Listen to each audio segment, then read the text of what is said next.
Hi, Dharma Circle. Swati here, the embodied Dharma coach, with your next step in our Guru Purnima celebration.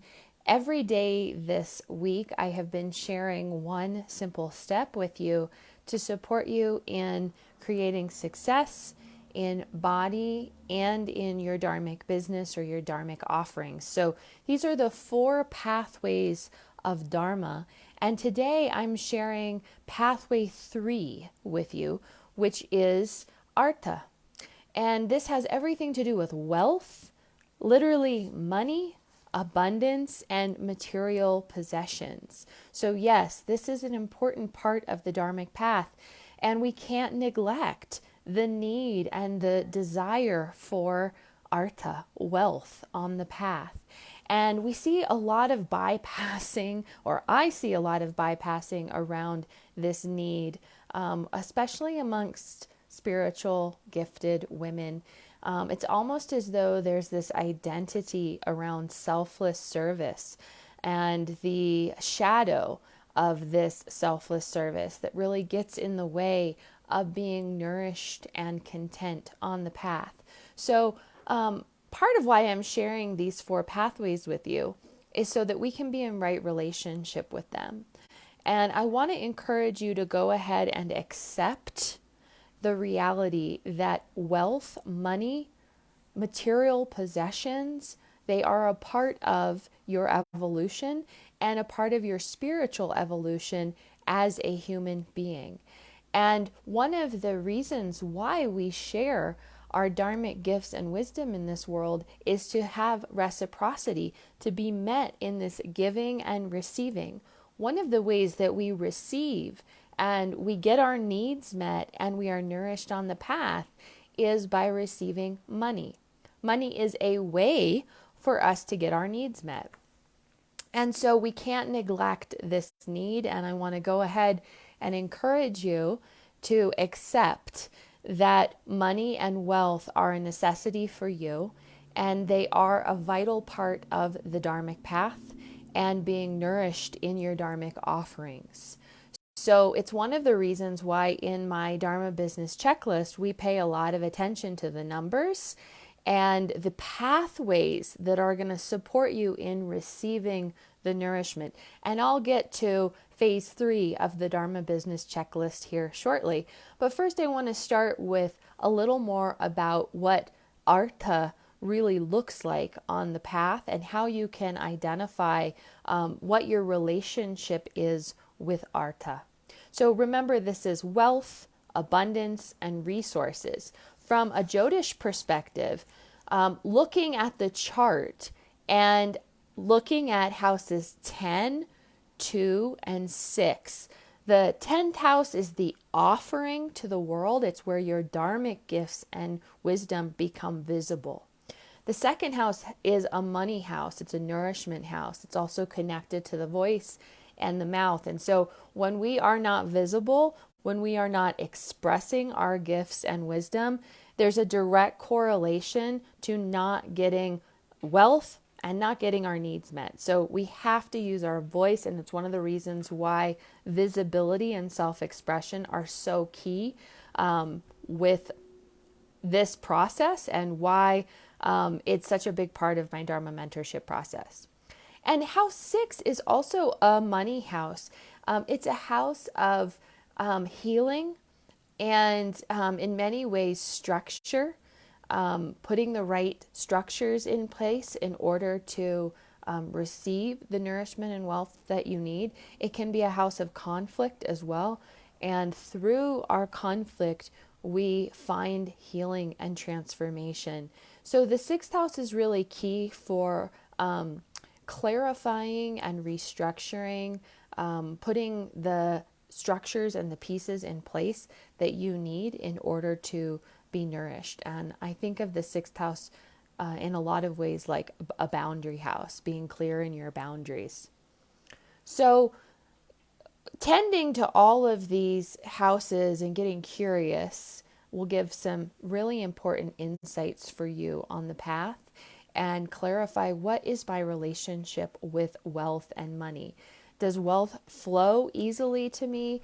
Do I allow? Do I receive nourishment? Do I reject it? Are there challenges or conflicts here? What is the story? What's the personal mythology that you carry in your body around wealth and money and receiving nourishment? This is also about you getting your needs met. And I mentioned this yesterday in Pathway 2, desire. We need to make money. We need to receive money. We have to have money in order to get our needs met. And I invite you to really consider how that's all money is. It's a declaration of, do I deserve to have my needs met? Is it safe for me to receive and have my needs met?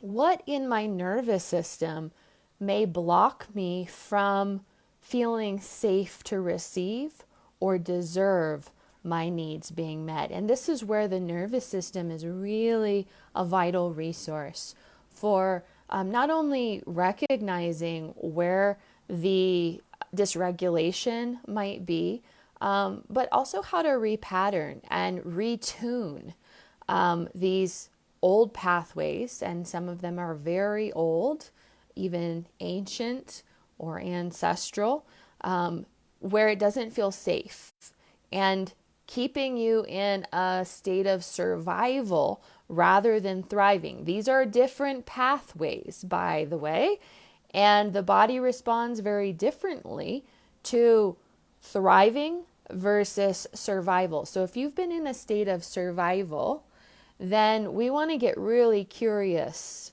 about why the body is not feeling safe.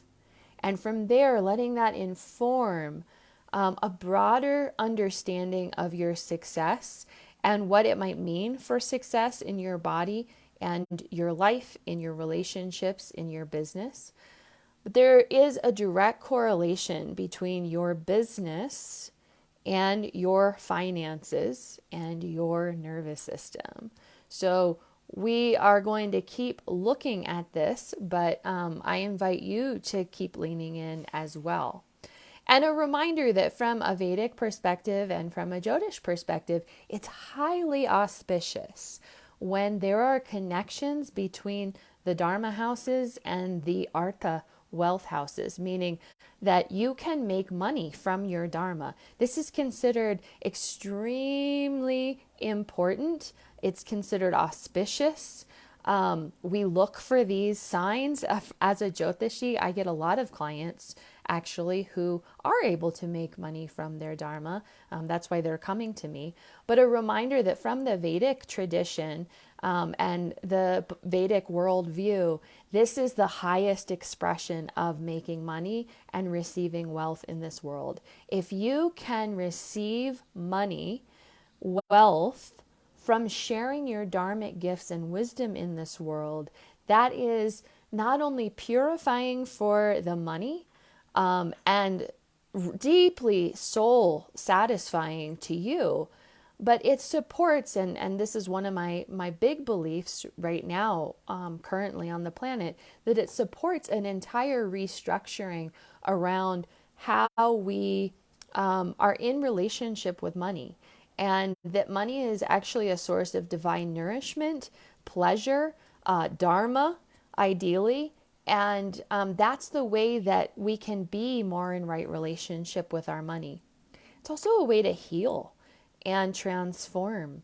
And it's one of the reasons why I'm very passionate about looking at our money and the shadow work around money, because it gives us a direct insight into beliefs, nervous system patterns, shadow, grief, trauma that might be living in the body, because money is just life force energy. It's just an expression of life force energy. And in many ways, your emotional body. How nourished do I feel?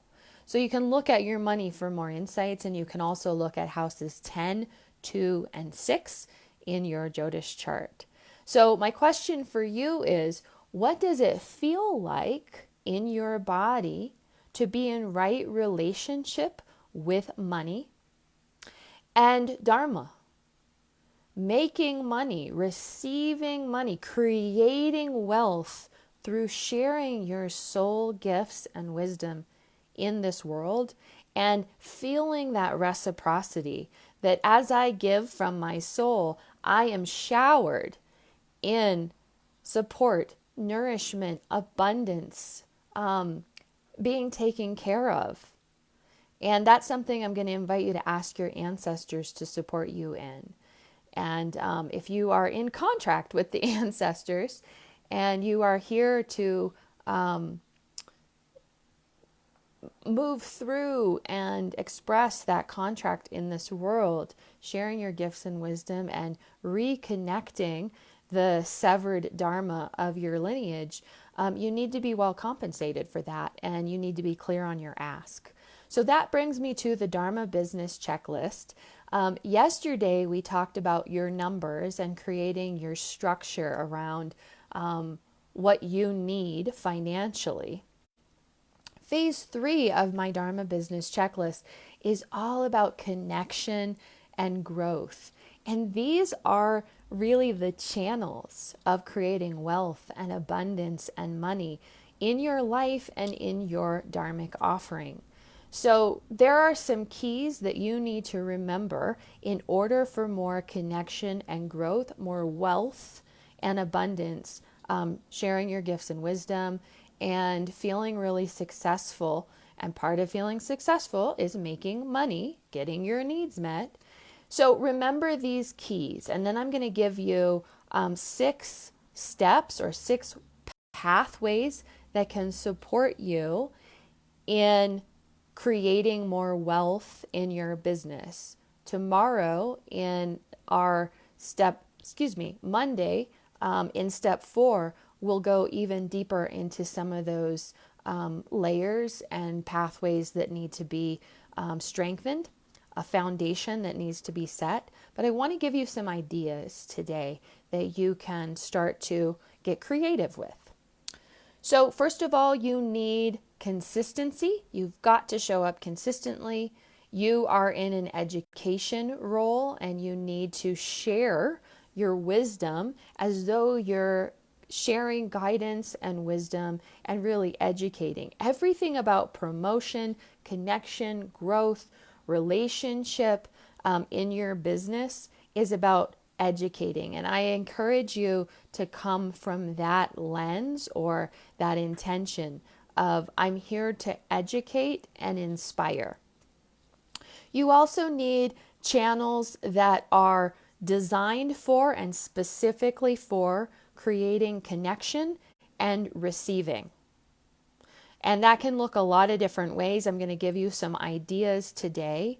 But remember that these are pathways. You want to think of every part of your business, whether it is, opt-ins, marketing, newsletter, all of it, sessions that you do.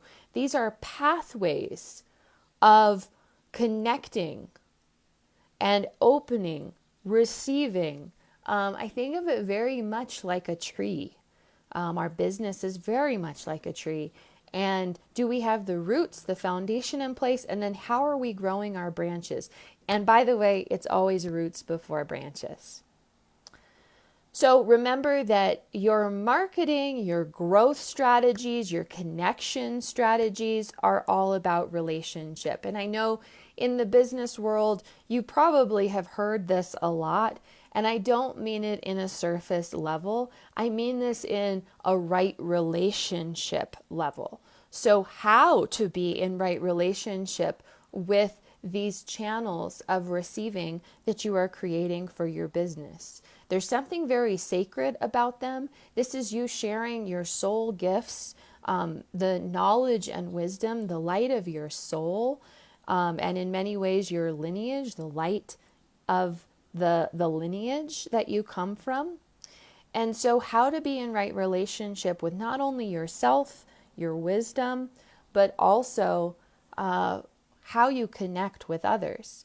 And one of the things that I'll remind you is that this is just for you. It's really about you. When we're talking about Dharma and a dharmic offering, it has everything to do with you being in right relationship with your own soul and sharing from a place that truly serves and satisfies your own soul. It's not really about anyone else. You have to do this because there's something within you that needs to express itself. This wisdom, this knowledge, this awareness, it has to be expressed. It needs to be seen and heard. And that's part of being in right relationship with your gifts and your wisdom. And it's why we have to do our shadow work, our grief work, and our trauma work, and repattern the nervous system along the way. Because as you grow your business, and this is specific to a dharmic business, there are healing opportunities all along the way. And you're going to be meeting parts of yourself that need to transform, heal, grow, and shift. And that's why there will be many iterations of your offerings and your sharing and expressing of your gifts and wisdom in this world, because this is a healing process and it's for you.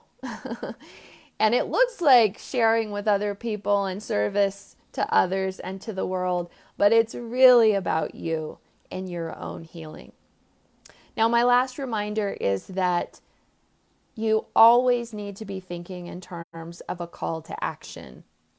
That everything that you're teaching, sharing, inspiring others with, first of all, it's centered in your own awareness and your own being, your own inner knowing.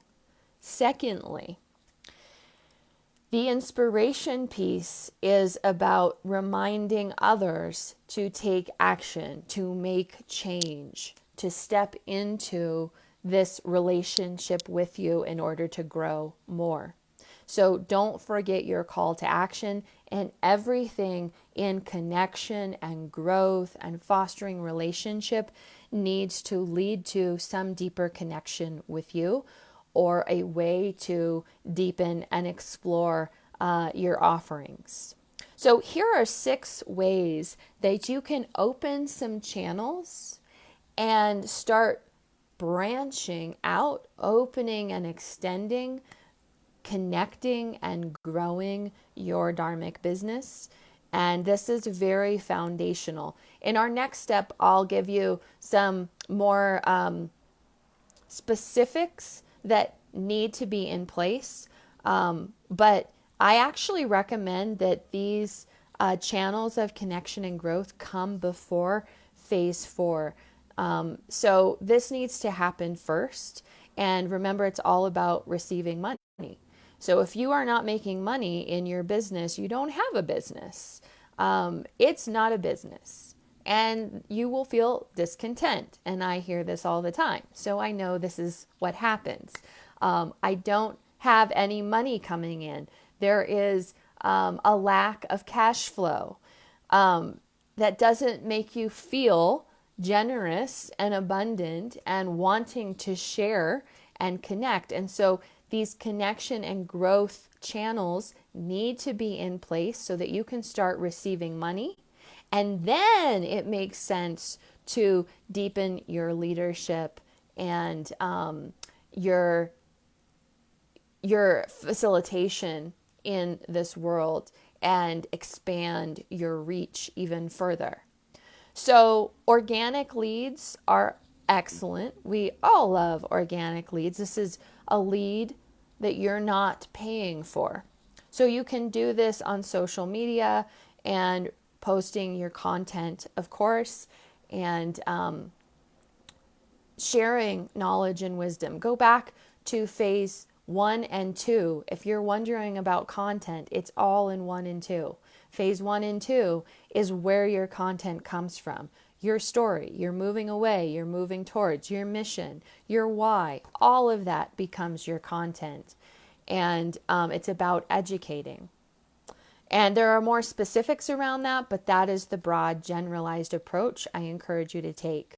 So your organic leads are posting on social media. There's always a call to action, book in with me. Here's a link to my newsletter, something like that. There is a specific action step that you're inviting someone to take. Secondly, you need to have a newsletter list, and you need to have a newsletter service like Constant Contact or MailChimp in place. I can't tell you how many women I meet who come to work with me and they don't have a newsletter list established. Your newsletter list is your gold. Facebook could be gone tomorrow. Instagram could vanish at any moment. But your newsletter list is what you own. Those are connections you've made, and that is someone who's wanted to connect further with you, and that needs to be nurtured. So you've got to have the newsletter list. And my third pathway for you for connection and growth is Facebook groups. Whether you have your own Facebook group or not, utilizing public Facebook groups, sharing and posting in other groups, and remembering that call to action, being very specific in what you're inviting someone to step into. And there are a lot of creative and genius ways to get people's attention and to invite them into your process. Next, you want to think in terms of opt-ins. And a lot of, these call to actions are actually a request to opt in to one of your gifts. Share and educate, inspire and support, and provide some sort of mini outcome with your educational resources and tools. Help someone have an experience of moving away and moving towards that inspires them to want more. And that's where you're educating, and an opt-in, an effective opt-in, will do just that. Free sessions are also a way. Book in for a call with me. Let's have a 30-minute clarity session. I call them harvesting sessions. Let's go deeper. Let's see what you need and establish a set plan. In my Dharma business checklist, I give you very specific scripts that you can use for this process so that you're very clear on where you're moving someone, and this doesn't become just a free coaching session that feels like a drain to you. So we want to be really clear in what we're moving people towards if you're going to be doing free sessions. And my last idea for you, or channel that I encourage you to have open, and really you need all of these established, is some sort of mini course or master class, some sort of engagement, live class, live offering that moves people through your process. Remember those vertebrae that we talked about yesterday in phase 2 of the Dharma business checklist. You want to be really clear on the steps that you move someone through, moving away, moving towards that outcome that you can support this person in. That becomes your mini course or your master class.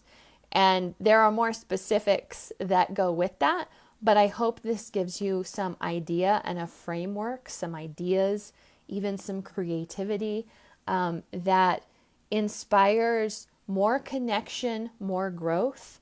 And I encourage you to have all 6 of these channels in place so that you are maximizing your connection and growth. And remember that consistency piece. Consistency is key. So in terms of pathways for wealth, one of the things I want to remind you is befriending Saturn. Saturn is structure, stability, support. He gives his benefits through consistent right action that is aligned with nature, natural law, and your body wisdom. So when we are not consistent in our boundaries, in our ask, in what we need, the channels that we have created for receiving, the outcomes that we are hoping to achieve through our business steps. And if we don't show up in our business consistently, Saturn won't give us the benefits either. So if you are just starting out and laying the foundation for your business, this is my gentle reminder that you need business hours and you need to stick to them and you need to be consistent. So figure out what that is for you, and everything, nothing gets in the way of your business hours. You must show up consistently for yourself and for your offerings. That's the Dhanacharya that we talked about in previous sessions. It's the Dhanacharya of your offering and your business, this maintenance and the nurturing. And so have that consistency in place. I often meet women, and I work with both women who are just starting out and establishing their foundation, and those women who, are already at 6+ figures and they're burned out. Their business structure and currently the way that they've been working isn't working for their body, and their nervous system is telling them, hey, you got to restructure here. You can't keep holding all these people in this way. That is when we have to tend to Saturn in a different way. So Saturn is still going to require consistency for results, but he's going to do it in a way that is less is more, and he's going to require less is more. And that's where I support you in getting creative and reestablishing a structure that is in right relationship and harmony with your body and gets you to your financial goals. And yes, you can make even more money doing less and serving fewer people. And that's something that I love to help my clients with. And I celebrate those achievements and successes when my client really, it clicks and they really understand that a higher price point and fewer clients is safer and more nourishing for their nervous system, their body. And remember, your money is a reflection of your life force energy. If you are feeling depleted, if you do not have money coming in, this is a boundary, an unconscious boundary within your nervous system that's saying, I don't have the life force energy, and I have to say no. And your job is to get curious about why this boundary in the body is coming up, this resistance, this no. And that's where the work is. And that's what I help my clients in Dharma mentorship transform, heal, change, repattern, and establish deeper nourishment in body and business. And I'll be sharing even more about how you can work with me privately. I have a very special offer for you right now, and I will give you more information on Monday when we meet again. And on Monday, we're going to talk about moksha, and this is the 4th pathway of Dharma and dharmic success in body and also in your business.